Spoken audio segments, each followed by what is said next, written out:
Recordava-me perfeitamente do instante em que abandonei a condição humana. Não se tratou da operação, nem do primeiro corte ou do odor à carne incinerada ao removerem fragmentos do meu crânio. Tampouco do toque gélido dos supressores corticais ao penetrarem a substância cinzenta do meu lobo frontal. O que me ficou na memória foi algo bem distinto. Foi o derradeiro pensamento que me pertencia de verdade. Versava sobre o tom azul. Existia um servitor na enfermaria onde me conduziram para o tratamento inicial. Uma idosa, ou o que outrora fora uma idosa, com fios elétricos cravados nas cavidades oculares e êmbolos no lugar dos membros superiores. Procedia à limpeza do pavimento com uma insistência mecânica, incessante, ida e volta, sobre os mesmos 3 metros quadrados ao longo de horas que pareciam eternas. A sua derme evocava pergaminho envelhecido, tensa sobre o esqueleto metálico que suprimira as suas costelas. Contudo, o seu manto, que o imperador me guarde, o manto era azul.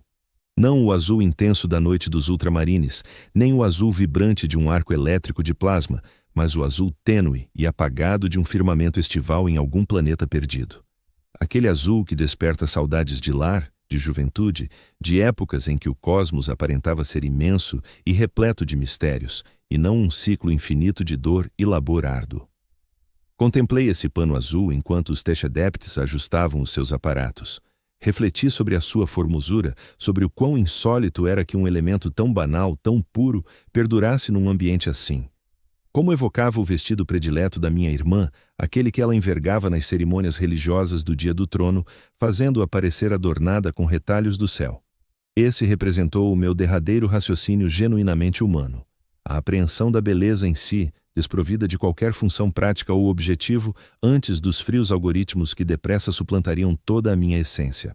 O procedimento de lobotomia inicia-se bem antes da intervenção cirúrgica.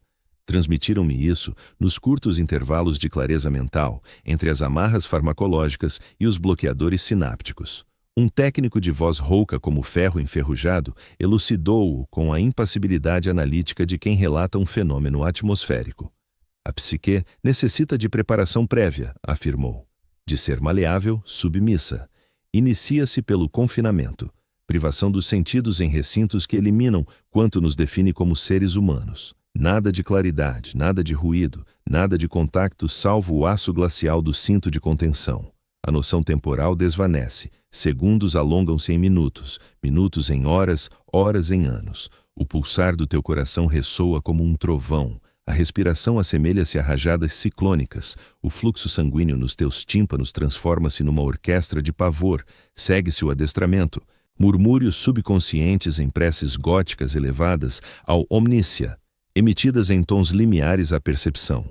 O subconsciente, durante o sono, interioriza as frases, adota esquemas inéditos, modalidades cognitivas renovadas, eficácia, subordinação, a união santa entre corpo e engenho, a pureza venturosa da obediência.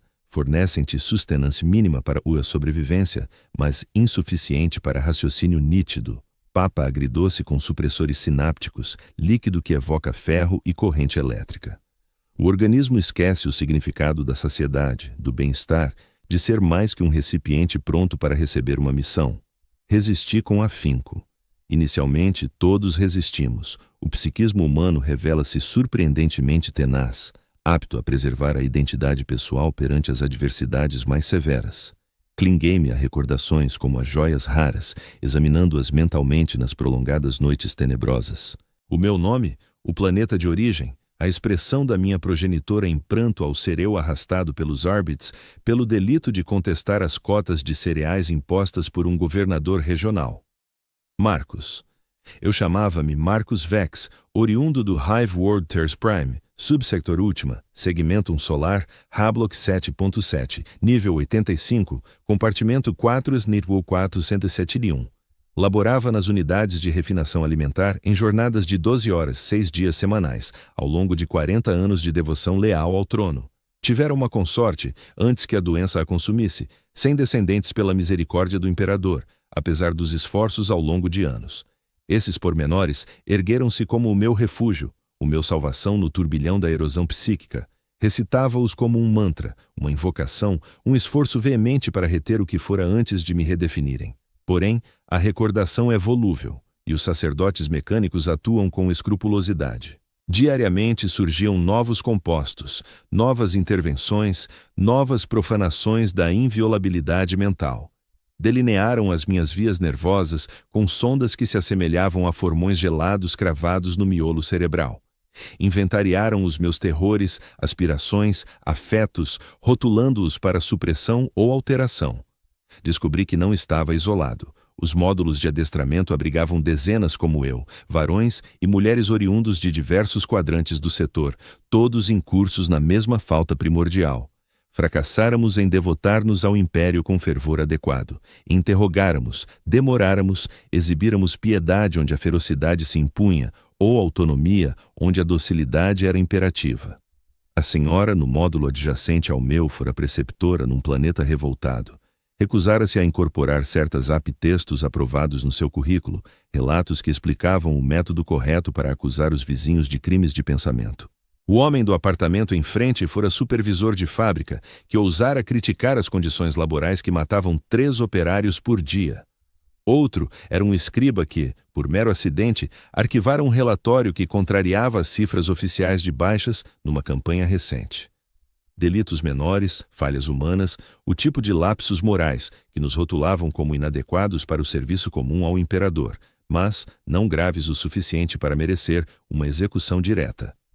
Éramos resíduos recicláveis, carne que podia ser reaproveitada, mentes passíveis de edição e aprimoramento.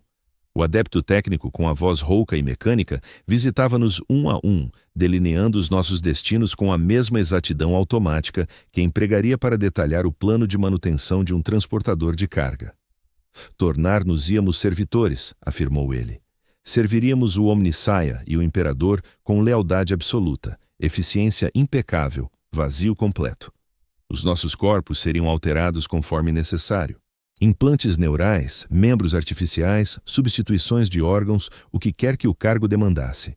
As nossas mentes seriam despojadas de tudo-lhe que fosse supérfluo, de tudo o que pudesse obstruir a função atribuída. Medo, amor, ambição, curiosidade, a aptidão para o sofrimento ou a alegria, ou qualquer sentimento mais intrincado do que parâmetros operacionais básicos. Converter-nos-íamos em instrumentos, ferramentas vivas, agraciadas com consciência suficiente para obedecer a ordens elaboradas, mas nada além disso. Jamais voltaríamos a sentir fome ou sede ou dor de forma significativa. Jamais conheceríamos a solidão ou a tristeza ou o tormento lancinante de um desejo insatisfeito.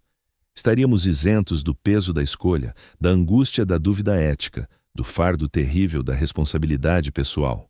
Era, garantiu-nos, um ato de clemência, um dom do Omnissaia aos demasiado fracos para o servir devidamente enquanto humanos. Observava-o falar, a mandíbula aumentada estalando a cada sílaba, e questionava se ele teria sido como nós outrora. Se, augure sob toda aquela camada de metal e engenhos, sepultado sob décadas de alterações neurais e reforços mecânicos, perdurasse algum resquício do homem que fora. Se ele se recordava da sensação de duvidar, de temer, de ansiar por algo superior a uma eternidade de serviço sem alma. Os seus sensores ópticos fixaram-se em mim com a precisão de um sistema de mira de arma. Ao verbalizar, ouvia o zumbido leve da sua unidade respiratória, o ronronar subtil do cogitador que filtrava os seus pensamentos antes de os transmitir às cordas vocais. Estás a interrogar-te se preservo alguma porção da minha humanidade primordial, declarou, a voz desprovida de qualquer entoação que pudesse insinuar diversão ou irritação. Trata-se de uma dúvida frequente entre os sujeitos à espera da transformação. A resposta é intricada. Fez uma pausa, servomotores chiando quase imperceptivelmente enquanto reajustava a postura. Recordo o meu nome de nascimento. Recordo retalhos da minha vida antes da primeira alteração. Essas reminiscências têm uma função, conferindo enquadramento aos meus deveres atuais e garantindo interações ótimas com humanos baseline. Mantém-se não por apego, mas por pragmatismo. O brilho rubro dos seus sensores ópticos manteve-se inabalável. Temes a extinção do eu, mas equívocas-te quanto à essência do eu. Supões a consciência como uma chama sagrada, quando na realidade se trata apenas de um padrão de impulsos elétricos, reações químicas, ligações sinápticas que podem ser cartografadas, ajustadas, otimizadas. O que designas como humanidade não passa de ineficácia, desordem, a bendita aleatoriedade que te impede de atingir o teu potencial genuíno. Aproximou-se do meu arnês de contenção, tanto que detetei o cheiro a óleo de máquina que untava as suas juntas, o aroma ozonado dos seus circuitos elétricos. Ao saíres do processo de conversão, compreenderás. Os temores que agora te afligem parecerão tão remotos e irrelevantes como os receios da infância. Serás aperfeiçoado, concluído, liberto do peso atroz do pensamento independente. Desejava gritar-lhe, insurgir-me contra a convicção na sua voz, mas os amortecedores neurais haviam reduzido a minha emoção intensa a um eco abafado e surdo. Em vez disso, deparei-me a formular uma questão que me assombrava desde a chegada. Quantos? Sussurrei por lábios que pareciam pesados e desajeitados. Quantos processaste? Os dedos mecânicos do adepto técnico tamborilavam contra a coxa com a regularidade de um metrônomo. No meu período nesta instalação, supervisionei a transformação de cerca de 47.312 indivíduos. Cada um integrou-se com êxito no seu papel designado, cada um achou serenidade na submissão. 47.000. O número atingiu-me como um golpe corpóreo, propagando-se pela minha mente como água gelada nas veias. 47.000 mentes apagadas. 47.000 almas reduzidas a peças na engrenagem colossal da burocracia imperial. 47.000 pessoas que outrora riram e choraram e amaram e sonharam, agora a cumprirem as tarefas impostas com a mesma frieza mecânica. A precisão mecânica era como os coadjutores que orientavam cada gesto deles. Para onde vão? Perguntei. O que lhe sucede? Servem, respondeu ele, como se a resposta fosse tão evidente que a própria pergunta soasse supérflua. Operários fabris, técnicos de manutenção, especialistas em registro de dados, unidades de combate para as legiões Kitari, qualquer função para a qual as suas características físicas e mentais se adequem melhor. Servem até que os seus componentes biológicos cedam e depois são reciclados. As suas peças mecânicas são reparadas e instaladas em novos indivíduos. Nada se desperdiça. A eficiência clínica disso tudo era quase bela na sua terrível frieza. Um sistema perfeito, otimizado para a utilidade máxima e o desperdício mínimo.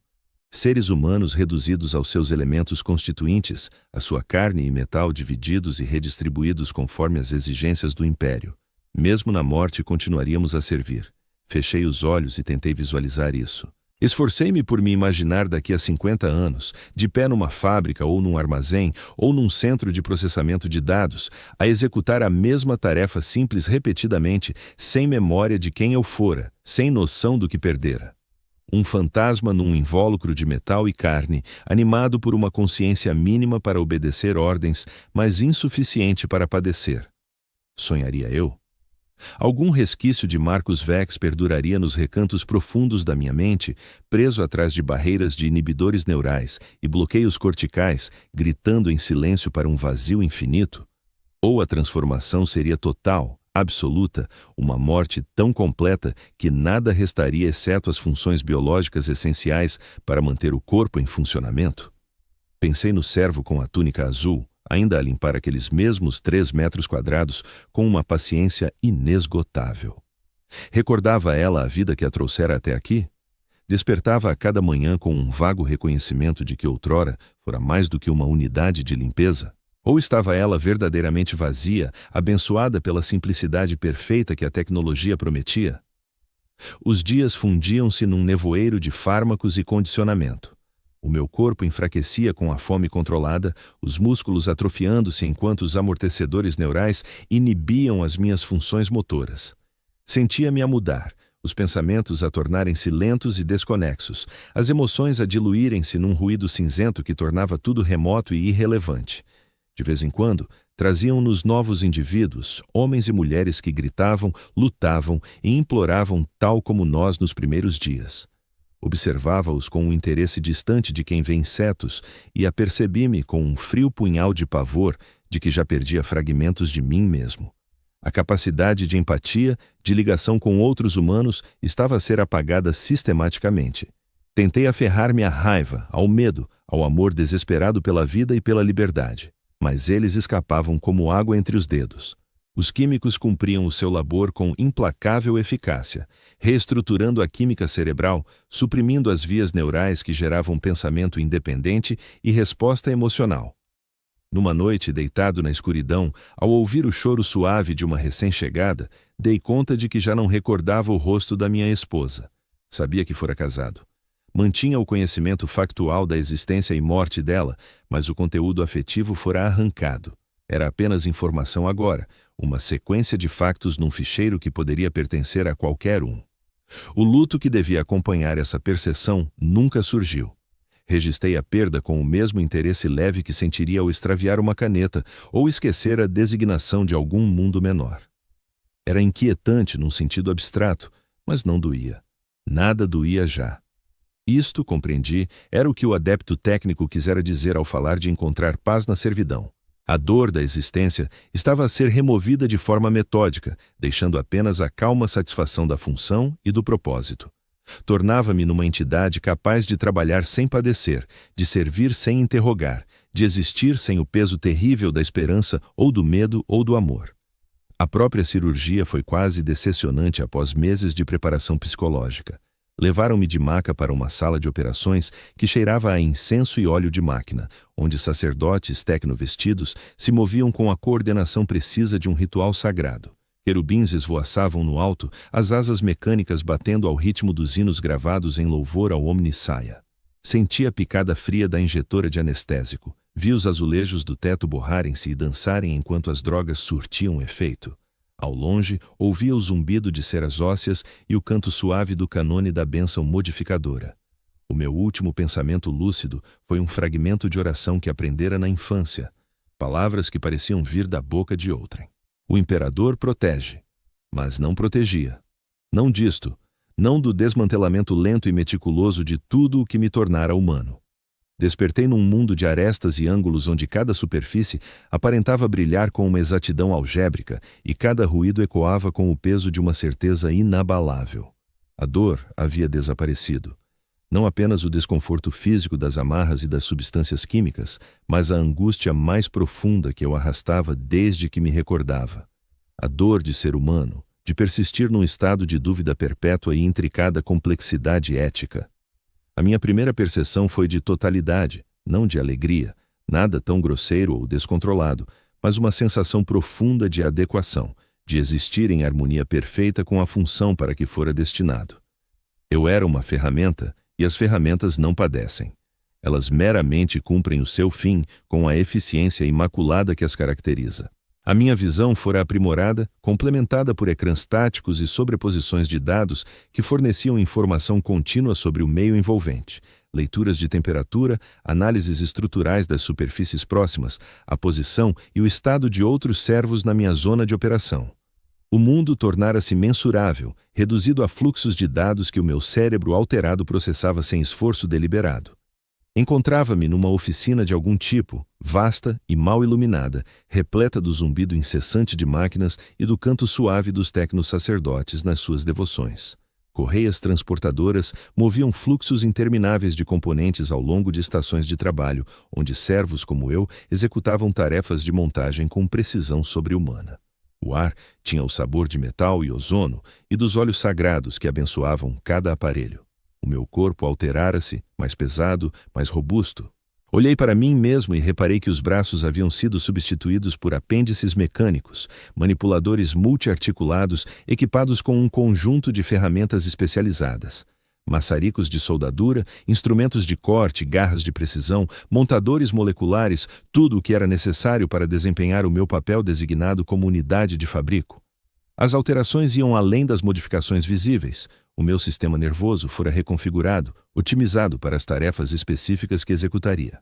A memória muscular fora apagada e substituída por um conhecimento impecável de procedimentos de montagem, protocolos de controle de qualidade, técnicas de maximização de eficiência. Sabia coisas que nunca aprendera, compreendia processos que nunca observara, detinha competências diretamente implantadas no meu cérebro modificado. Mas a transformação mais radical estava no meu próprio pensamento. A tempestade caótica da consciência humana fora substituída por algo mais puro, mais concentrado. Ainda pensava, ainda tratava informação e tomava decisões, mas apenas nos limites da minha função. A curiosidade que outrora me levava a desafiar a autoridade, a empatia que me fazia preocupar com o sofrimento alheio, a criatividade que me permitia conceber métodos melhores, tudo isso evaporara. Não sentia qualquer vazio pela sua ausência. Tinham sido ineficiências, entraves ao serviço perfeito, origens de dúvida e hesitação que fragilizavam o império. Sem elas, libertava-me para seguir o meu propósito com devoção absoluta. Um tecno-sacerdote aproximou-se da minha estação de trabalho, os seus sensores óticos a varrerem as minhas métricas de desempenho. Senti um impulso de contentamento ao ver os dados confirmarem o que já intuía. A minha produção superava os parâmetros base em 12%, com 0 defeitos e eficiência energética ideal. Funcionava precisamente como unidade projetada, designação Gama 77. Ele entoou a sua voz portadora da autoridade do Omnissaia. Serás transferido para a Baía de Fabrico Delta para uma tarefa especializada. Apresenta-te ao tecno-adepto para instruções e ajustes de equipamento. Acenei em reconhecimento à ordem e iniciei o processo de encerramento da estação atual. A mudança processou-se de forma fluida, automática, sem necessidade de reflexão ou deliberação consciente. Limitei-me a obedecer às novas diretivas, o meu cérebro alterado a calcular o trajeto mais eficiente pelo complexo, enquanto as minhas pernas mecânicas me propeliam adiante com precisão incansável.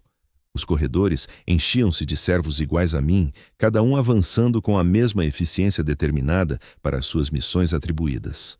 Cruzávamo-nos sem saudação ou contacto. A nossa atenção fixava-se unicamente nas funções individuais. Não havia motivo para diálogo, nem anseio por interação social. Éramos peças de uma máquina maior, cada uma meticulosamente concebida para o seu papel específico. Esforcei-me por evocar o que sentira ao desejar algo, ao ansiar por companhia ou aplauso, ou qualquer coisa para além da mera satisfação de cumprir as tarefas designadas. A recordação persistia, arquivada num recanto inacessível da minha mente modificada, mas sem carga emocional. Tratava-se de mero dado, tão irrelevante como a composição atmosférica de um planeta remoto. O tecno-adepto Valath aguardava na Baía de Fabrico Delta, um espaço ainda mais amplo do que o anterior. O ar vibrava com processos de energia superior e via servos envolvidos em montagens mais elaboradas, hardware militar, a julgar pelos selos de pureza abençoados e pelas marcas distintas, obra de artesanato do Adeptus Mecânicos, Gama 77. Valith saudou-me, a sua voz com um leve modulado que denotava aprovação. Os teus indicadores de desempenho apontam para a aptidão em protocolos de fabrico avançado. Serás designado para a produção de munições sagradas de Bolter, destinadas aos capítulos das estades que operam neste setor. A importância desta tarefa ecoou na minha mente como um fulgor reconfortante de significado. Forjar balas para os anjos da morte do imperador, contribuindo para a obra santa de limpar a galáxia de hereges e xenos, era uma honra incomensurável. O meu coração mecânico, na medida em que o possuía, encheu-se de orgulho por ser selecionado para tal missão venerada. Valith guiou-me até a uma bancada de trabalho apetrechada com forjas moleculares e unidades de montagem precisa, capazes de moldar casquilhos de Bolter com tolerâncias ao nível de nanômetros. Os procedimentos eram intrincados, exigindo vigilância constante sobre as condições atmosféricas, a pureza dos materiais e o cumprimento rigoroso dos rituais protocolares. Cada casquilho necessitava de ser abençoado, gravado com micro-orações e sujeito a testes para garantir que acertaria com precisão nas mãos dos guerreiros eleitos pelo imperador. O labor absorvia-me por completo. As horas voavam como instantes enquanto me perdia no ritmo impecável da construção. Carregar as matérias-primas, ajustar a forja molecular, ativar a sequência de modelagem, supervisionar a fusão abençoada de metal e explosivos, gravar as geometrias sagradas, aplicar as bênçãos finais, repetidamente cada casquilho idêntico ao anterior, cada um uma pequena dádiva à glória do imperador. Não sentia cansaço, tédio ou vontade de pausa ou mudança. As alterações no meu corpo haviam erradicado tais fraquezas, libertando-me para seguir o meu destino com devoção incansável. A minha visão aprimorada detetava variações microscópicas no processo de produção.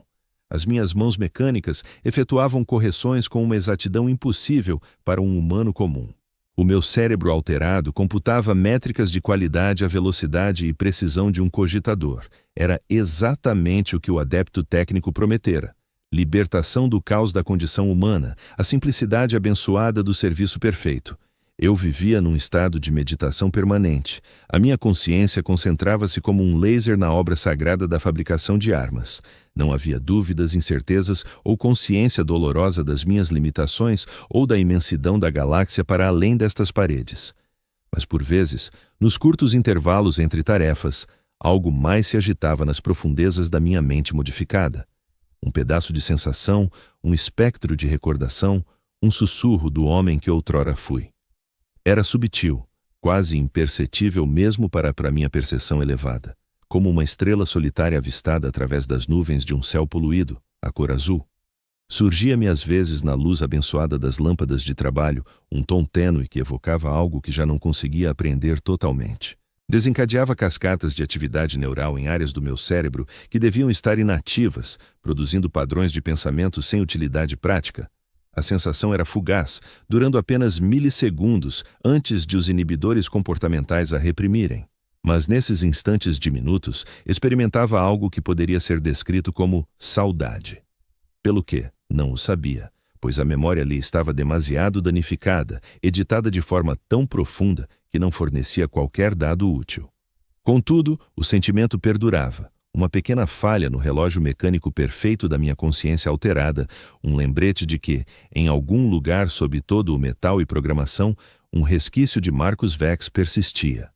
Relatei esta anomalia ao adepto técnico Valit durante o meu ciclo de manutenção programado. A eficiência requeria total transparência sobre quaisquer irregularidades na minha operação, e eu sentia a satisfação habitual de cumprir o protocolo adequado. Descreve a essência destes padrões de pensamento irregulares. Valit ordenou. Os seus sensores ópticos fixando-se nos portos de modificação craniana. Episódios breves de atividade neural não funcional, provocados por estímulos visuais específicos. Respondi. Duração cerca de 0,03 segundos. Frequência irregular, mas em ascensão, sem influência nos indicadores de desempenho ou nas taxas de conclusão de tarefas. Os dedos mecânicos de Valit tamborilavam contra a sua coxa enquanto processava estes dados. Ecos de memória baseados em cores são comuns em sujeitos com fortes ligações emocionais pré-conversão. Indica tipicamente uma reestruturação neural incompleta na região do hipocampo. Deslocou-se para a sua estação de cogitador e iniciou a inserção de comandos. Recomendo cirurgia corretiva imediata para eliminar vias neurais residuais. Agendar unidade gama 77 para excisão profunda de memórias e condicionamento comportamental reforçado. Aceitei a recomendação com a gratidão devida. As anomalias não tinham utilidade e constituíam uma fonte potencial de ineficiência na minha função. A sua eliminação tornaria-me um servo mais perfeito do Omnicia, livre dos últimos vestígios da debilidade que definira a minha existência como humano baseline. No entanto, enquanto me preparava para o procedimento, esse sussurro tênue de azul parecia pulsar com mais força na minha consciência alterada. Por motivos que eu não conseguia compreender nem examinar, deparei-me a desejar que eles não o descobrissem, que algum recanto diminuto de Marcus Vex resistisse mesmo a esta purificação derradeira. A ideia era ilógica, contraproducente, uma afronta a todos os princípios que agora regiam a minha existência. Eu devia tê-la comunicado de imediato, submetendo-me a um condicionamento de urgência para corrigir esta perigosa anomalia nos parâmetros aceitáveis. Em vez disso, enterrei-a nos confins mais recônditos da minha mente e prossegui com as tarefas atribuídas, fabricando obuses de Bolter com a mesma precisão mecânica, enquanto uma parte de mim que não devia existir observava a luz azul dos candeeiros de trabalho e recordava por um instante fugaz como era sentir-se humano. A excisão profunda da memória estava agendada para o ciclo de manutenção seguinte, mas o imperador, na sua sabedoria infinita, reservara outros desígnios. Uma sobreposição prioritária chegou pela rede de comando da instalação, redirecionando toda a capacidade de produção disponível para um pedido urgente de munições. Os Space Marines do capítulo Crimson Fists travavam uma campanha colossal contra uma orca no subsector vizinho, e a sua demanda por obuses de Bolter abençoados superava até a notável produção das suas próprias naves Forja. O tecnoadepto Valath notificou-me da alteração com o distanciamento clínico que caracterizava todas as suas transmissões. Cirurgia corretiva adiada indefinidamente. Todos os recursos dedicados à produção de munições sagradas. As tuas irregularidades são consideradas toleráveis para as necessidades operacionais atuais. Senti algo que poderia ser alívio, embora me faltasse o enquadramento emocional para identificar devidamente a sensação. O adiamento significava que o fragmento de Marcus Vex podia prosseguir a sua existência oculta nas profundezas da minha mente modificada, observando e relembrando mesmo enquanto Gama 77 cumpria os seus deveres sagrados com eficiência incansável. O ciclo de produção de emergência era algo inédito desde a minha conversão. A instalação funcionava a pleno vapor durante semanas a fio. Cada servo empurrava os seus corpos mecânicos até os limites da tolerância projetada. O ar vibrava com atividade constante, o som abençoado do labor do Omnicia, realizado numa escala que desafiava a compreensão. A minha própria produtividade subiu 37%, ao integrar novos protocolos de eficiência e eliminar movimentos desnecessários da sequência de montagem. Cada obus de bolter que passava pelas minhas mãos era uma oração materializada, um instrumento minúsculo da vontade do imperador que em breve chegaria às mãos dos seus servos mais devotos. O trabalho era sagrado, belo na sua simplicidade impecável e propósito absoluto. Mas o Marcus oculto assistia a tudo com um horror crescente. Os obuses que eu fabricava com tal devoção mecânica matariam, não só os inimigos da humanidade, embora certamente o fizessem, mas também cidadãos imperiais. Incidentes de fogo amigo, baixas civis, o dano colateral inevitável que acompanhava qualquer campanha militar. Cada obus perfeitamente forjado rasgaria carne e osso e armadura, extinguindo vidas que outrora albergavam os mesmos sonhos, medos e esperanças desesperadas que eu tivera antes da conversão. Este saber não devia perturbar-me. O servo em que me tornara compreendia que a morte era apenas outra forma de serviço, que as necessidades do império superavam quaisquer preocupações individuais com sobrevivência ou sofrimento. Mas o espectro do meu eu anterior encolhia-se perante as consequências do meu labor. Horrorizado com a noção de que me tornara um elemento na vasta engrenagem da guerra imperial, tentei reprimir estes pensamentos para me concentrar na natureza sagrada do meu dever e na honra de servir os anjos do imperador. Contudo, eles teimavam, intensificando-se. À medida que o ciclo de produção de emergência prosseguia, comecei a reparar em coisas que deviam ser invisíveis à minha consciência alterada. Os resíduos do processo de fabrico, os recursos devorados na criação de ferramentas de destruição, a eficiência terrível de um sistema concebido para converter seres humanos em fábricas de munições. A instalação processava centenas de toneladas de matérias-primas por dia, transformando-as em fluxos intermináveis de obuses de bolter, cartuchos de plasma, células de energia de Laspec e outros artefatos de guerra. Os números eram impressionantes, belos na sua precisão matemática, aterrorizantes nas implicações para as vidas que extinguira. Calculei que nos meus meses de serviço eu próprio fabricara cerca de 43.000 obuses de bolter. Assumindo taxas de precisão padrão de Astartes e rácios de eliminação de alvos, o meu contributo resultara na morte de cerca de 15.000 seres sencientes, nem todos inimigos da humanidade. A análise estatística de Anti-Wall sobre baixas em campo indicava que pelo menos 12% seriam civis imperiais apanhados no fogo cruzado ou mal identificados como hostis. 1.800 mortes inocentes. O número corroía a minha consciência como ácido. Estava a roer a tranquilidade abençoada que caracterizara a minha vida desde a transformação. Tentei enquadrá-lo, compreendê-lo como algo integrante do bem maior da segurança imperial, mas os cálculos eram impiedosos. 1.800 indivíduos que não haviam praticado crime, pior do que estarem no local errado à hora errada. Cada um deles fora filho de alguém, progenitor de alguém, amado de alguém. Cada óbito gerara ondas de dor e ausência que se propagavam pelas famílias e comunidades, produzindo um sofrimento que o meu cérebro alterado mal conseguia registrar na totalidade. A eficiência impecável do meu labor transformara-se numa arma de destruição em massa, dirigida não apenas aos inimigos da humanidade, mas à própria humanidade. Comecei a interromper o meu trabalho. Hesitações de microsegundos que deviam ser impossíveis face ao condicionamento comportamental. As minhas mãos mecânicas paravam sobre uma casca semi-montada, enquanto aquele resquício oculto de Marcus Vex lutava por impor alguma autoridade moral ao procedimento. As pausas eram curtas, quase indetetáveis, mesmo pelos meus sistemas de monitorização aprimorados, mas significavam uma violação essencial da minha programação. O adepto técnico Valt detetou a irregularidade numa revisão de rotina da eficiência. Os seus sensores ópticos fixaram-se na minha estação com uma intensidade mecânica enquanto analisava os dados de desempenho. A unidade Gama 77 exibe flutuações irregulares na produtividade, declarou ele, com um tom de inquietação na voz. Atrasos mínimos na sequência de montagem indicam possível avaria mecânica ou instabilidade neural. Submeti-me ao exame diagnóstico sem objeções, permitindo que ele sondasse os meus sistemas com o mesmo desapego clínico que eu outrora aplicara ao meu ofício. Os testes não revelaram problemas mecânicos. O meu corpo melhorado operava nos parâmetros ótimos, mas as sondagens profundas do cérebro mostravam padrões de atividade que não deviam existir num servo convertido adequadamente. Vias neurais residuais revelam ativação acrescida. Notou Valt, com os dedos mecânicos a dançarem sobre a interface do cogitador.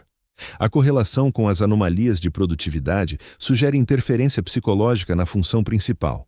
Fez uma pausa, processando os dados com a minúcia que distinguia todas as suas deliberações. Recomendo reconstrução imediata da personalidade, reestruturação neural total para eliminar padrões comportamentais humanos residuais. Reconstrução da personalidade. As palavras atingiram-me como um golpe físico, provocando cascatas de terror por vias neurais que deviam ser incapazes de tais reações. Era pior do que uma lobotomia, pior do que a mera remoção de memórias. Significava a aniquilação total de tudo o que restava da minha identidade, deixando apenas os parâmetros operacionais centrais necessários para cumprir a função designada. Eu deixaria de existir de forma significativa, substituído por uma máquina perfeita que usaria o meu rosto e a minha designação, mas sem as camadas complexas de pensamento e memória que outrora definiam Marcus Vex.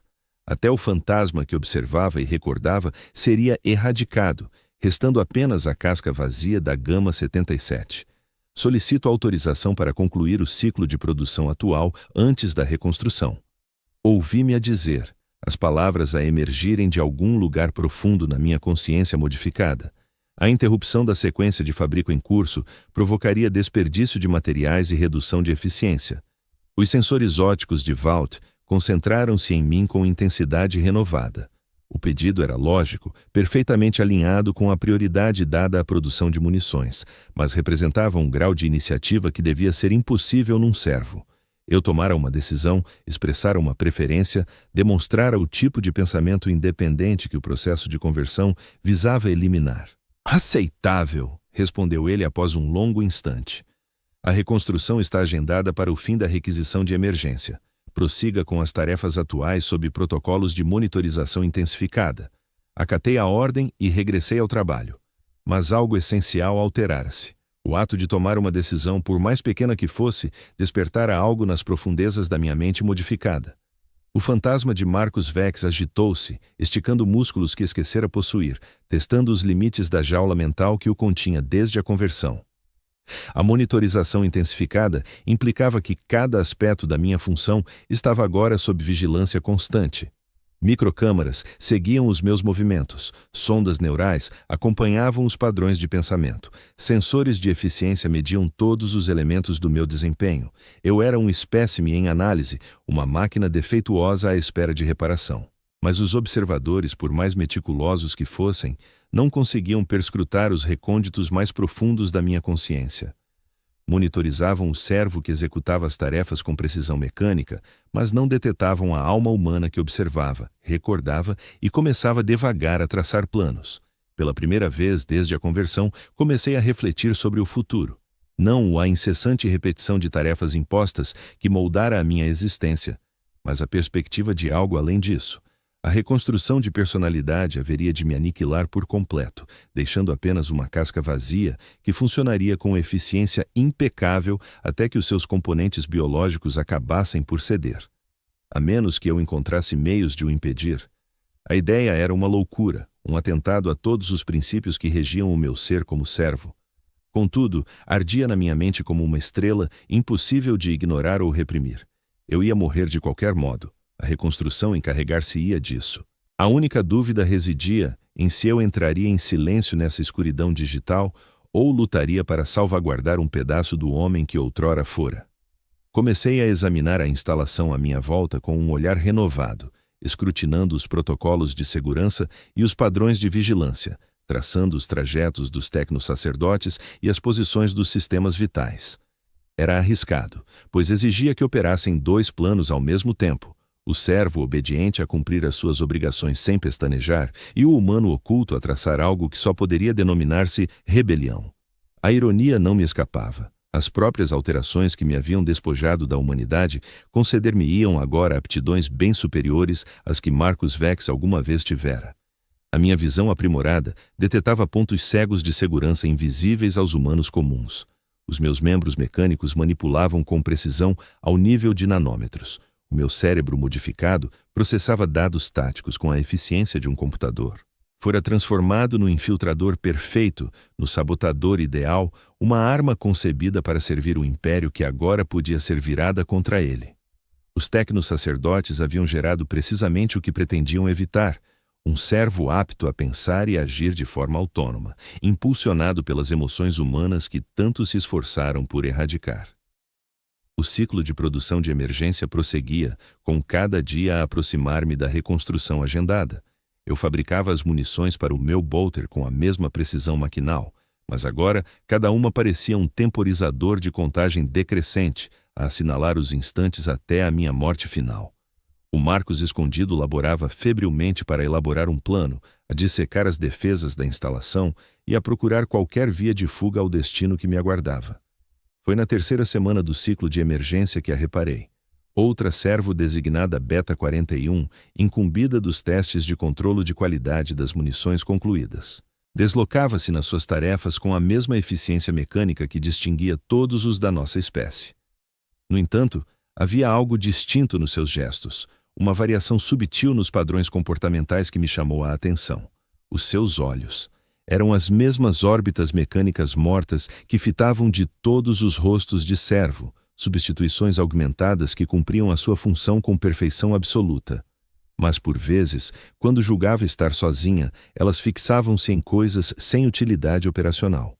O desenho das sombras na parede, o modo como as partículas de poeira rodopiavam na luz das lâmpadas de trabalho, os murais desbotados que adornavam os níveis superiores da instalação.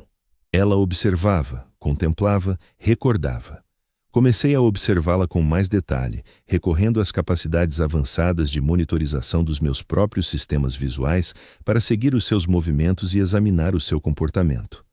As anomalias eram tênues, quase indetetáveis, sem uma análise minuciosa, mas existiam. Pausas microscópicas no ciclo de trabalho, leves alterações na postura, o ocasional virar de cabeça para perscrutar algo irrelevante para as tarefas atribuídas. Ela era como eu, danificada, incompleta, uma conversão falhada que preservara um resquício da pessoa que outrora existira. Essa percepção inundou-me com algo que só poderia qualificar de esperança. Não estava só na minha humanidade secreta, não era o único espectro a vaguear pela máquina do meu próprio corpo. Em qualquer recanto dos corredores intermináveis da instalação, outra alma suportava o mesmo suplício de uma consciência aprisionada em carne mecânica. Comunicar seria perigoso.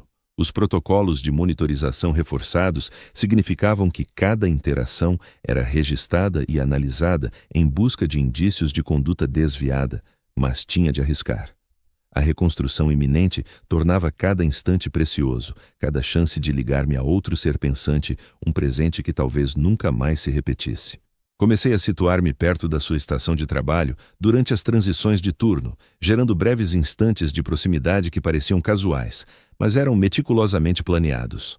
Os nossos percursos cruzavam-se em pontos predeterminados, permitindo trocas de dados em microsegundos que poderiam simular meras manobras de evasão de colisão, mas que albergavam significados mais profundos. O primeiro contato limitou-se a um olhar. Enquanto nos roçávamos no espaço exíguo entre as unidades de fabrico, os seus olhos aumentados cruzaram os meus por exatamente 0,07 segundos. Nesse fugaz lapso, enviei um único impulso de dados, uma sequência matemática sem relevo operacional, mas que configurava um padrão que só uma mente consciente reconheceria. Reconheci o sinal. 3 dias passados, ela retribuiu com um pulso idêntico, camuflado no fluxo habitual de dados durante os testes das munições da minha linha de montagem. A codificação variava, mas assemelhava-se na essência profunda. Evidência de que não só captara a minha mensagem, como decifrara o seu significado. Éramos entidades pensantes, aprisionadas em formas criadas para a obediência cega, estendendo tentáculos através do abismo digital que nos dividia. O laço era precário, arriscado, exigindo vigilância absoluta para escapar aos sensores do complexo. Contudo, existia de facto uma ligação entre 2 ilhas de awareness num mar de vazio mecânico. Nos dias subsequentes, aprimoramos um sistema primitivo de troca, por meio de rajadas curtas de informação, disfarçadas como interações operacionais normais. O seu código era Beta 41. Mas o resquício de identidade que resistira à sua transformação evocava outro nome: Sarah. Sarah Chen, oriunda do mundo forja metálica, condenada pelo delito de duvidar das normas de segurança que dizimaram a sua equipa de investigação. Antes da alteração, fora uma perita técnica, não uma adepta plena do Adeptus Mechanicus, mas uma investigadora competente em sistemas de contenção de plasma para a Marinha Imperial. O seu saber sobre as infraestruturas do local superava o meu, e através das nossas comunicações dissimuladas, começou a revelar pormenores vitais para qualquer plano de fuga. O complexo era uma cidadela concebida para reter não só o equipamento produtivo de valor, como também as centenas de servidores que ali suavam. Camadas sucessivas de proteção, defesas automáticas e vigilância ininterrupta tornavam qualquer deslocamento não autorizado praticamente inviável. Ainda assim, Sarah conservara fragmentos suficientes do seu expertise para detectar vulnerabilidades, zonas onde a intricada teia dos mecanismos poderia virar-se contra si própria.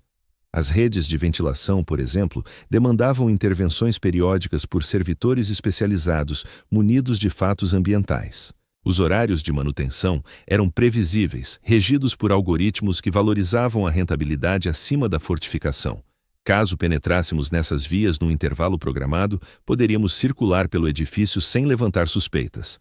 Mas a evasão era mero começo do enigma. Mesmo que lográssemos iludir as defesas e ultrapassar os muros do local, para onde rumar? As nossas alterações marcavam-nos de imediato como servitores foragidos. A reação do Imperium a tal rebelião era rápida e inexorável. Recaptura com aniquilação total da mente ou eliminação sumária se a detenção se revelasse impraticável. Mais grave, já não éramos inteiramente humanos. As modificações nos nossos corpos reclamavam cuidados contínuos, nutrientes específicos e peças sobressalentes acessíveis apenas em instalações do Adeptus Mechanicus. Dependíamos do regime que nos cativara, elementos orgânicos numa engrenagem que nos descartaria sem hesitação se falhássemos. Todavia, a opção contrária era pior. O apagão absoluto, o fim definitivo de tudo o que nos definia. Pelo menos como renegados, preservaríamos um resquício de lucidez, capacidade para raciocinar, sentir e recordar. Não era grandioso, mas superava o servilismo oco que nos esperava se ficássemos. Sarah enviou outra descarga de dados numa inspeção de qualidade rotineira. Os seus dedos cibernéticos roçaram uma das minhas cápsulas enquanto injetava dados táticos no meu núcleo neural adaptado. Cronogramas de reparos, rotas de patrulha de segurança, posições de abrigos de emergência e depósitos de provisões espalhados pelos níveis inferiores do complexo. Planeava isto há mais tempo do que eu, compilando meticulosamente os dados essenciais para uma tentativa de evasão. Mas havia mais na sua emissão. Um tom afetivo que os meus sensores de empatia alterados mal registravam. Pavor. Não da prisão ou da morte, mas de algo mais profundo, a chance de estarmos equivocados. De os farrapos de humanidade que agarrávamos serem apenas dor fantasma de almas mutiladas.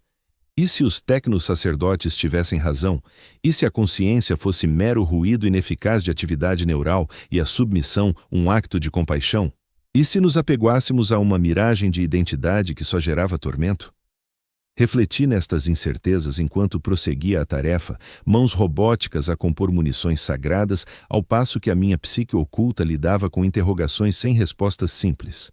A eficácia da minha condição atual era inegável, sem fome, sem cansaço, sem turbulência emocional para além das reações dosadas para desempenho ideal. Servia um fim superior ao meu, apoiando a salvaguarda da humanidade sem o tumulto de vontades ou aspirações pessoais. Mas então, avistava aquela luz azul desbotada nos candeeiros de trabalho e o espectro de Marcus Vex despertava, nas profundezas da minha mente alterada. O homem que eu fora jamais toleraria uma vida assim, por mais serena ou significativa que parecesse. Ele prezava o combate, a imprevisibilidade, a complexidade aterrorizante e bela da condição humana, mesmo quando só gerava sofrimento. A opção não era entre dor e tranquilidade, mas entre uma existência genuína e um vazio cômodo, entre o tumulto da consciência e a ordem impecável da servidão mecânica, entre ser humano e ser mero instrumento. Escolhi a humanidade com todos os seus defeitos e contradições e o potencial para grandiosidade e erros devastadores. Essa resolução solidificou-se na minha consciência modificada como uma súplica tornada realidade. Fugiria ou morreria na tentativa. Preservaria os retalhos remanescentes de Marcus Vex no invólucro de Gama 77. Optaria pela luta em vez da rendição, pela dúvida em lugar da ilusória segurança das reações programadas. Envie a minha determinação a Sarah por meio do nosso canal secreto de comunicação, um fluxo de dados que transportava uma carga afetiva muito superior à sua estrutura binária elementar. Ela replicou com coordenadas e horários precisos os pormenores finais de um esquema que nos libertaria ou nos aniquilaria por completo. A janela de manutenção abrir-se-ia em 72 horas, um ciclo de limpeza agendado que exigiria a entrada de vários servidores especializados nas redes de ventilação para verificações rotineiras dos sistemas. Sarah estimara que poderíamos substituir 2 das unidades designadas sem ativar alarmes de segurança de imediato. A fingição duraria apenas algumas horas até ser desmascarada, mas poderia bastar para chegarmos à periferia da instalação. Dali em diante estaríamos por nossa conta, sem auxílio, sem suprimentos, sem rumo exceto afastar-nos do local que nos refizera em engrenagens da vontade do Imperium. Seríamos perseguidos por todas as agências imperiais do setor, destinados à eliminação ou recaptura por entidades com recursos que superavam em muito as nossas capacidades aprimoradas. Mas seríamos livres. Livres para pensar os nossos próprios pensamentos, tomar as nossas decisões, moldar a nossa existência de acordo com os nossos princípios, livres para sermos humanos da forma que ainda fosse viável para criaturas como nós. Os derradeiros dias antes da tentativa de fuga arrastaram-se com uma lentidão torturante. Prossegui nas minhas tarefas impostas, fabricando munições abençoadas com a mesma precisão maquinal, enquanto o Marcus oculto contava as horas até a liberdade ou a morte. Os sistemas de vigilância não detetaram irregularidades no meu comportamento, nenhuma quebra dos padrões aceitáveis para um servitor.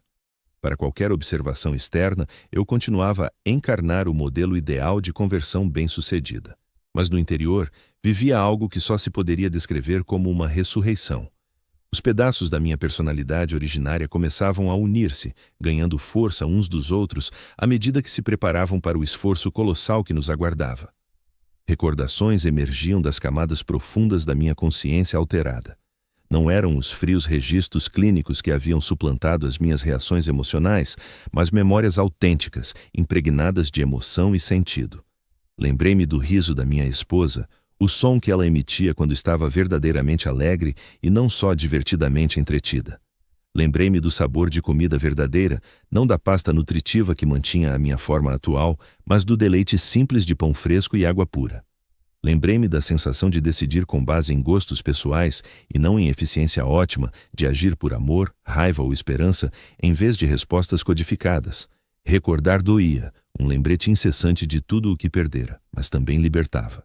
Cada fragmento recuperado de Marcus Vex reforçava a minha determinação, demonstrando que algo real persistia sob as camadas de modificações mecânicas e condicionamento neural.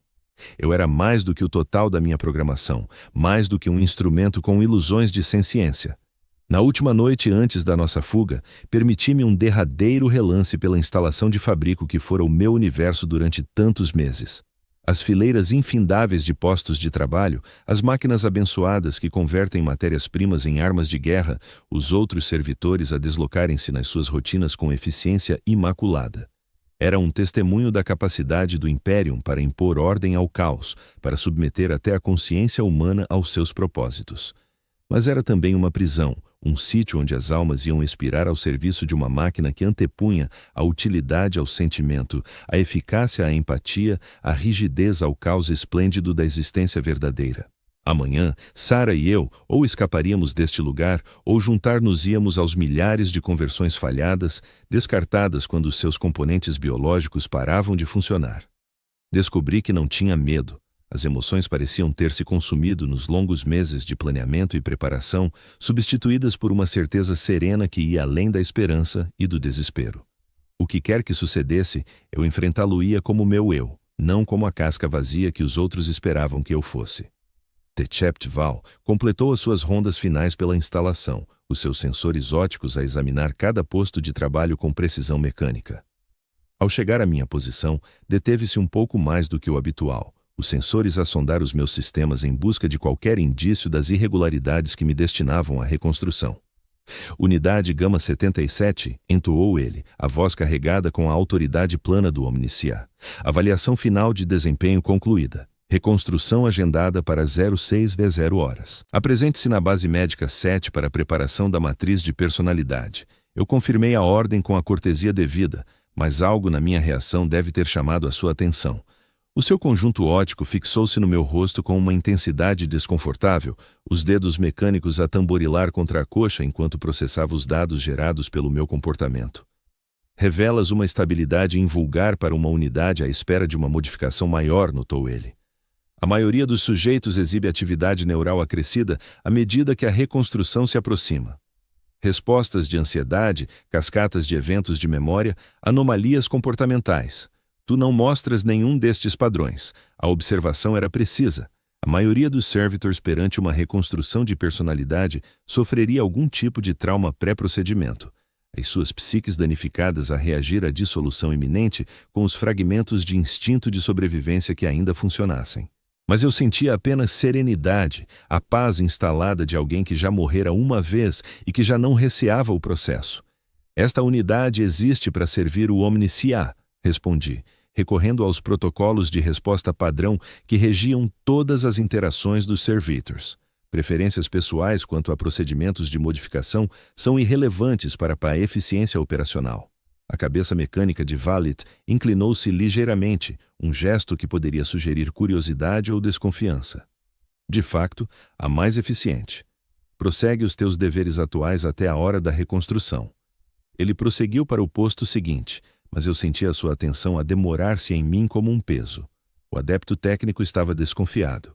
Os seus sistemas de reconhecimento de padrões melhorados a detetar subtis anomalias no meu comportamento de que nem eu própria tinha consciência. Se ele ordenasse uma reconstrução imediata, a nossa fuga meticulosamente planeada tornava-se impossível. Mas as horas decorreram sem mais intervenções, e quando a janela de manutenção se abriu finalmente, eu continuava na minha estação atribuída, a fabricar casquilhos de Bolter abençoados com a mesma precisão mecânica que definira a minha existência durante tantos meses. O sarcasmo era amargo. O meu ato final como servitor seria criar mais instrumentos de morte, mais ferramentas para o Império usar na sua campanha interminável de conquista e repressão. O sinal chegou pontualmente, um alerta de manutenção de rotina que ecoou pelos sistemas de comunicação da instalação. Eram necessárias unidades de limpeza especializadas na rede de ventilação Delta 7 para a manutenção programada do processador atmosférico. O procedimento padrão previa 4 servitors equipados com fatos ambientais e aparelhos de limpeza.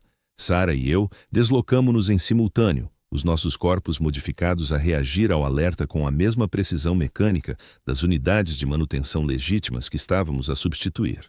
O engano não resistiria a um escrutínio próximo, mas os sistemas automatizados da instalação priorizavam a eficiência em detrimento da segurança.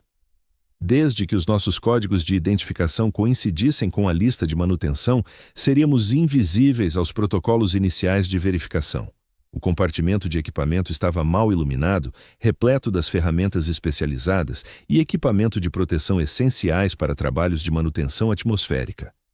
Eu vesti o fato ambiental com eficiência treinada, as minhas mãos mecânicas a selar as ligações e a ativar os sistemas de suporte vital que me permitiriam sobreviver nas redes de ventilação da instalação. Sarah já estava preparada, os seus movimentos sem traço da tensão que de certo corria pelo seu sistema nervoso alterado. Para qualquer observador, éramos apenas mais duas servitors a preparar-se para tarefas de manutenção rotineiras. Mas por trás dos nossos olhos aumentados, almas humanas preparavam-se para um risco desesperado que nos libertaria da servidão ou nos destruiria por completo. Entramos na rede de ventilação através de uma escotilha de manutenção nos níveis inferiores da instalação. A nossa visão melhorada adaptou-se automaticamente à escuridão além. Os túneis estendiam-se em todas as direções, um labirinto de condutas e tubagens que transportavam ar e energia por todo o vasto complexo. A iluminação de emergência banhava tudo num brilho verde doentio, criando sombras que pareciam mexer-se com vida própria. O plano era simples na ideia, mas aterrorizantemente complexo na prática. Seguiríamos a rota de manutenção até o seu ponto mais distante, depois desviar-nos-íamos do caminho prescrito para aceder a túneis auxiliares que levavam ao perímetro exterior da instalação. Dali, encontraríamos algum meio de romper as barreiras externas e fugir para o deserto além. Tratava-se de um plano com 1000 pontos de falha, dependente de um timing impecável. A sorte e o acaso que talvez nem existissem. Mas era a nossa única possibilidade, a derradeira chance de recuperar um pouco da humanidade que nos haviam arrancado. Avançamos pelos túneis com o ritmo constante de uma manutenção habitual. Os nossos fatos ambientais salvaguardavam-nos da atmosfera química que mataria humanos normais em meros minutos. Os sistemas de defesa da instalação ignoravam-nos por completo, ao reconhecerem os nossos códigos de identificação e nos direcionarem pelo percurso aprovado de manutenção sem qualquer hesitação. Contudo, à medida que nos embrenhávamos mais no labirinto de ventilação, comecei a notar irregularidades nas leituras dos sensores da instalação, oscilações na pressão atmosférica, alterações na temperatura que apontavam para avarias no sistema ou modificações não autorizadas. A instalação não era tão segura quanto parecia, nem tão meticulosamente gerida como os sacerdotes tecnológicos supunham. A voz de Sarah crepitou no sistema de comunicação dos fatos, distorcida pelos filtros eletrônicos, mas ainda assim inconfundivelmente humana ao detectar anomalias na rede de processamento atmosférico. Algo está mal aqui. Acedia aos mesmos dados de sensores que ela vigiava, o meu cérebro modificado a examinar os padrões com a eficiência de um computador. Ela tinha razão. As leituras indicavam falhas massivas nos controlos ambientais de toda a instalação, mas essas falhas eram demasiado sincronizadas, demasiado cronometradas com precisão para serem acidentais. Alguém mais se deslocava por estes túneis, alguém com o saber e o equipamento precisos para sabotar os sistemas mais vitais da instalação. Alguém que tramara esta operação havia muito mais tempo do que a nossa tentativa desesperada de fuga. A percepção atingiu-me como um choque gélido de compreensão. Não éramos os únicos a preservar resquícios de consciência humana após a conversão. Em algum lugar nas profundezas da instalação, outros servitors danificados haviam urdido a sua própria variante de revolta. Não uma simples evasão, mas algo bem mais ousado e infinitamente mais arriscado. Iam destruir a instalação. As provas surgiam por todo o lado, assim que soube o que procurar. Cargas posicionadas com exatidão em estruturas de suporte essenciais, alterações súbitas nos processos atmosféricos que os converteriam em dispositivos explosivos de grande escala. Uma sabotagem tão exaustiva e metódica que só poderia ter sido concebida por quem conhecesse intimamente os sistemas da instalação. Sarah chegara à mesma conclusão. Os seus sistemas aprimorados de reconhecimento de padrões processavam os mesmos fluxos de dados que me haviam revelado a verdade. Isto não é uma avaria aleatória no sistema, transmitiu. Demolição coordenada. Múltiplos intervenientes a atuar em conjunto. Tempo estimado até a falha em cascata, 14 minutos. 14 minutos. Tempo insuficiente para fugir pelo perímetro exterior. Tempo escasso para alertar os defensores da instalação. Mal bastava para nos abrigarmos nos níveis mais profundos e torcer para que as barreiras estruturais resistissem à explosão iminente. Mas enquanto avaliava a situação tática, outra hipótese surgiu-me. Os sabotadores, quem quer que fossem, haviam obviamente passado meses ou anos a preparar esta ação. Não se lançariam numa empreitada tão colossal sem um plano de evasão, algum meio de sobreviver à devastação que iam desencadear? Se os localizássemos, se de alguma forma os convencêssemos a integrar-nos no seu esquema de fuga, poderíamos ter uma hipótese de nos safarmos. Era uma aposta arriscada ao extremo, que nos obrigava a fiar as nossas vidas a aliados desconhecidos, cujas intenções não podíamos decifrar. Mas valia mais do que as opções restantes. A morte certa na explosão ou a captura pelas forças de segurança, que garantiriam um castigo pior do que os tormentos da reconstrução de personalidade. Alteramos o rumo, deixando para trás o itinerário de fuga pré-definido em prol de seguir o rastro da sabotagem para as entranhas da infraestrutura da instalação. Os indícios de destruição sistemática intensificavam-se a cada instante que passava. Seções inteiras da rede de ventilação haviam sido alteradas, convertidas de meros condutos atmosféricos em mecanismos de distribuição de cargas explosivas. A amplitude da operação era de cortar a respiração. Quem a orquestrara compreendia não só a estrutura física da instalação, mas também os protocolos operacionais, os procedimentos de segurança e os padrões de distribuição de pessoal. Tinham-se deslocado pelo complexo como espectros, efetuando modificações cirúrgicas que derrubariam toda a estrutura numa avalanche de ruína. Encontramo-los numa junção de manutenção nas profundezas sob os níveis principais de produção da instalação. 3 Servitors, os seus fatos ambientais ostensivos com as marcas de especialistas em processamento atmosférico, laborando com serenidade metódica para finalizar as fases derradeiras da sua operação de sabotagem. Ergueu-am o olhar ao aproximarmos-nos, os seus olhos aumentados a fixarem-nos com precisão maquinal. Por um instante que pareceu durar uma eternidade, ficamos imóveis em reconhecimento mútuo. Almas feridas presas em corpos mecânicos, ligadas pelo terrível saber do que, o que nos preparávamos para fazer. O líder era uma unidade de constituição robusta, designada por Alpha 29. O seu chassi original alterado de forma extensa, com ferramentas de corte industriais e equipamentos para instalação de explosivos. Ao falar, a sua voz transmitia a autoridade de alguém habituada a comandar, alguém que não só conservara a consciência, mas também a capacidade de guiar os restantes. Beta 41 e Gama 77 assim nos identificou com a mesma exatidão que usaria para inventariar peças mecânicas, fugidos das tarefas impostas durante a janela de manutenção. A trajetória sugere conhecimento do cronograma de destruição da instalação. Sarah avançou um passo, a sua postura a indicar preparação para diálogo ou confronto. Procuramos fugir desta instalação e do destino que nos reserva. Oferecemos a nossa ajuda em troca de sermos incluídos no vosso plano de evacuação. A cabeça de Alpha 29 inclinou-se levemente, os sensores ópticos a examinar-nos em busca de indícios de engano ou avaria. Assumes que pretendemos sobreviver a esta missão. Esse pressuposto pode estar errado. As palavras atingiram-me como um impacto físico, revelando uma hipótese que eu não havia ponderado. Estes sabotadores talvez não buscassem tanto a liberdade quanto a vingança, um ato final de rebelião que aniquilaria os seus opressores ao preço da própria sobrevivência. Não planeavam uma fuga. Planeavam um sacrifício. A sobrevivência serve à causa da resistência, ouvi-me a dizer, as palavras a brotarem de uma fonte profunda de convicção que eu ignorava possuir. Mártires mortos não inspiram ninguém. Testemunhas vivas podem transmitir a verdade a outros que sofrem como nós sofremos. O conjunto óptico de Alpha 29 fixou-se em mim com uma intensidade desconfortável, como se me visse pela primeira vez de forma clara. Falas de resistência, de verdade.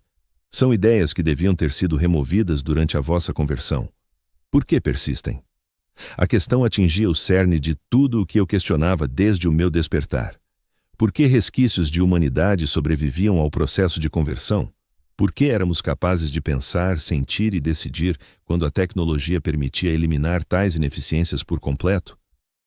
Porque eles queriam que nos lembrássemos, disse Sarah em voz baixa, o tom carregado de uma compreensão terrível. Não de forma intencional, não como escolha deliberada, mas como uma falha essencial no seu sistema. O Adeptus Mechanicus crê que a consciência é apenas informação, padrões que se podem duplicar e editar à vontade. Mas a consciência vai além da informação. É o observador que vivencia a informação, a testemunha que confere sentido aos dados. Ela indicou a instalação à nossa volta, os corredores intermináveis repletos de servitors a executar as suas funções com precisão mecânica. Podem alterar as nossas memórias, reprimir as emoções, redirecionar as motivações, mas não conseguem apagar o facto fundamental da nossa existência como seres que experienciam. O observador não se pode observar para fora da existência. Alpha 29 processou esta explicação durante vários segundos, os dedos mecânicos a tamborilar no coxa num gesto quase humano. Especulações filosóficas são irrelevantes para os requisitos operacionais atuais. A destruição da instalação avança conforme o plano. Plano de evacuação existe, mas envolve risco elevado de detecção e eliminação. Fez uma pausa, acedendo a fluxos de dados que projetavam informação tática diretamente na minha visão aprimorada. Rotas de fuga por túneis de mineração abandonados, depósitos de suprimentos ocultos no deserto além, protocolos de contacto para outras células de resistência ativas por todo o setor. A escala da operação era impressionante, não um mero ato isolado de sabotagem, mas parte de uma campanha coordenada de oposição que se estendia por vários mundos e sistemas. Servitors, sacerdotes tecno, até alguns membros plenos do Adeptus Mechanicus, todos unidos contra o sistema que os criara e escravizara. Ofereces assistência em troca de evacuação, prosseguiu Alpha 29. Que competências tens que beneficiem a nossa causa? Acessei os meus bancos de memória modificados, listando as aptidões programadas durante o processo de conversão. Especialização em fabrico, protocolos de controlo de qualidade, sistemas de análise tática, equipamento sensorial avançado, precisão mecânica superior à capacidade humana base. Mas, mais crucial, possuía algo que nenhuma modificação podia erradicar. A experiência vivida de ser humano, de existir num estado de incerteza moral e complexidade emocional que o processo de conversão para servitor visava eliminar. Lembrei-me da sensação de escolher, de duvidar, de aspirar a algo superior à servidão eterna. Lembramo-nos de como era ser humano, respondi. Podemos ensinar outros a recordar também. Os sensores ópticos de Alpha 29 atenuaram-se ligeiramente, uma reação que poderia sinalizar contentamento ou aceitação. Aceitável. Tempo até a falha em cascata. 7 minutos 37 segundos. Rota de evacuação passa pelo poço de mineração auxiliar até a superfície. Distância, 2,7 km. Tempo estimado de viagem à velocidade máxima. Velocidade segura, 11 minutos e 14 segundos. Os cálculos eram impiedosos. Teríamos de avançar a uma cadência superior aos limites permitidos, forçando os nossos corpos mecânicos até ao limiar do colapso estrutural, ao mesmo tempo que serpenteávamos por um terreno traiçoeiro na escuridão total. Mesmo que tudo decorresse na perfeição, iríamos surgir à superfície com escassos minutos antes de a destruição da instalação propagar ondas de choque pelo deserto circundante. Mas era viável. Mal e mal, à mercê da sorte e de uma execução impecável, mas viável.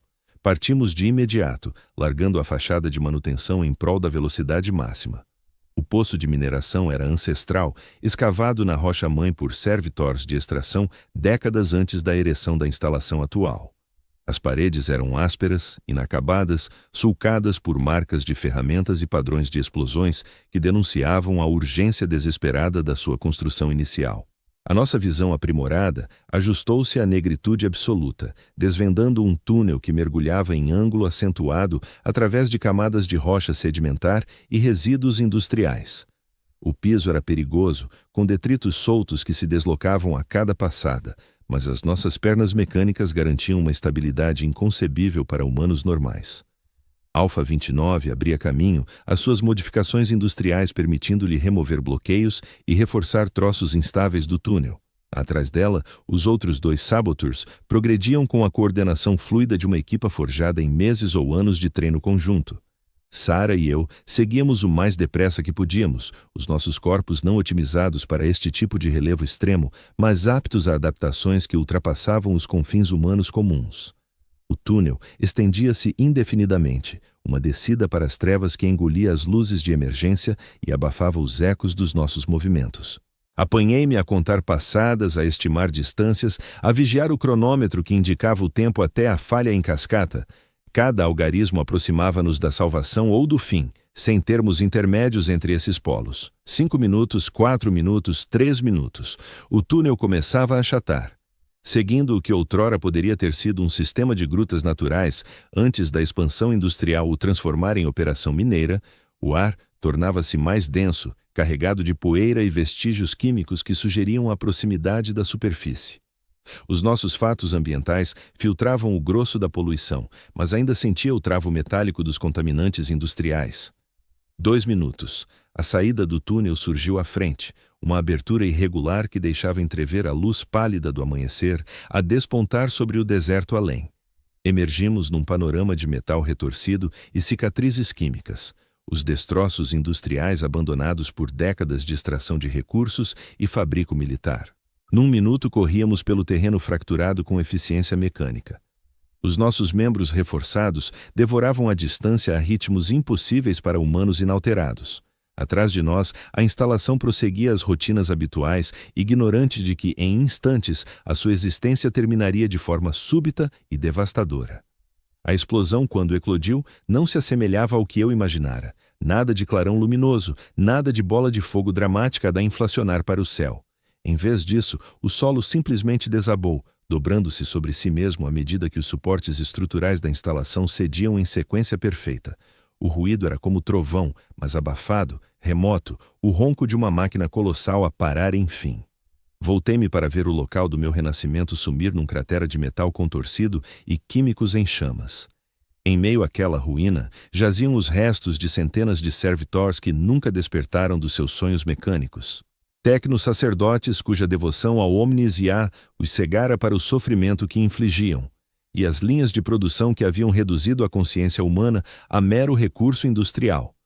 Tudo terminara. O sítio onde Marcus Vex perecera e Gama 77 nascera evaporara-se, reduzido a escombros, fumo e recordações que o tempo esbateria. Mas algo mais surgira das ruínas, nem humano nem máquina, mas algo inédito. Algo que fundia os traços mais nobres de ambos, repudiando os mais nefastos. Alpha 29 verificou o equipamento de comunicações, contactando outras células dispersas pelo sector. A rede era extensa, esclareceu ela, infiltrando-se em todos os estratos da sociedade imperial. Servitors que conservavam resquícios de consciência, tecno-sacerdotes que interrogavam a ortodoxia da pureza mecânica, até alguns estates que começavam a questionar os métodos para sustentar as suas capacidades aprimoradas. A resistência era autêntica, a ganhar ímpeto com cada ato de rebeldia, cada prova de que o controle do império não era absoluto. Éramos a evidência de que a consciência não podia ser erradicada por completo, de que o espírito humano detinha uma tenacidade que transcendia até as formas mais refinadas de domínio tecnológico. Mas também éramos o testemunho do custo dessa resistência. Nem inteiramente humanos, nem totalmente máquinas, existíamos num esboço. Tratava-se de um território intermédio que não se enquadrava por completo em nenhuma das realidades. Flutuávamos como espectros dentro de invólucros de aço e tecido vivo, almas errantes que infestavam formas criadas para abrigar qualquer essência espiritual. Ainda assim, resistíamos, recordávamos, decidíamos, e nessa decisão demonstrávamos que um traço fundamental da condição humana podia resistir inclusive às investidas mais implacáveis para o aniquilar. Representávamos o fator imprevisível nas equações do Império, o resíduo teimoso que rejeitava uma divisão exata, a instabilidade quântica que impedia qualquer domínio absoluto. O astro-rei erguia-se sobre o deserto tóxico, banhando o terreno contaminado com matizes de âmbar e dourado, evocando por um instante breve aquela túnica azul esvaecida que avistara em tempos idos. Havia ali uma formosura singular. A graça da tenacidade, da teimosia perante obstáculos intransponíveis, do espírito reafirmando-se perante a destruição metódica. Já não era Marcus Vex, tampouco Gama 77. Tornara-me uma entidade inédita, nascida do embate entre a mente humana e a exatidão maquinal. Um servitor consciente do que implicava a humanidade, um artefato capaz de vislumbrar sonhos, um vulto que repelia o apagamento nas sombras binárias. E, enfim, libertado.